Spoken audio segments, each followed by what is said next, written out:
قل تعالوا أتل ما حرم ربكم عليكم ألا تشركوا به شيئا وبالوالدين إحسانا ولا تقتلوا أولادكم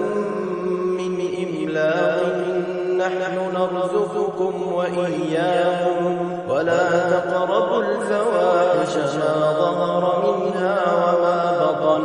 ولا تقتلوا النفس التي حرم الله إلا بالحق ذلكم وصاكم به لعلكم تعقلون ولا تقربوا مال اليتيم إلا بالتي هي أحسن حتى يبلغ أشده وأوفوا الكيل والميزان بالقسط لا نكلف نفسا إلا وسعها وإذا قلتم فاعدلوا ولو كان ذا قربى وبعهد الله أوفوا ذلكم وصاكم به لعلكم تذكرون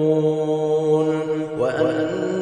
هذا صراطي مستقيما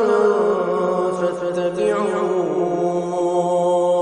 ولا تتبعوا السبل فتفرق بكم عن سبيله ذلكم وصاكم به لعلكم تتقون إنما المؤمنون الذين إذا ذكر الله وجلت قلوبهم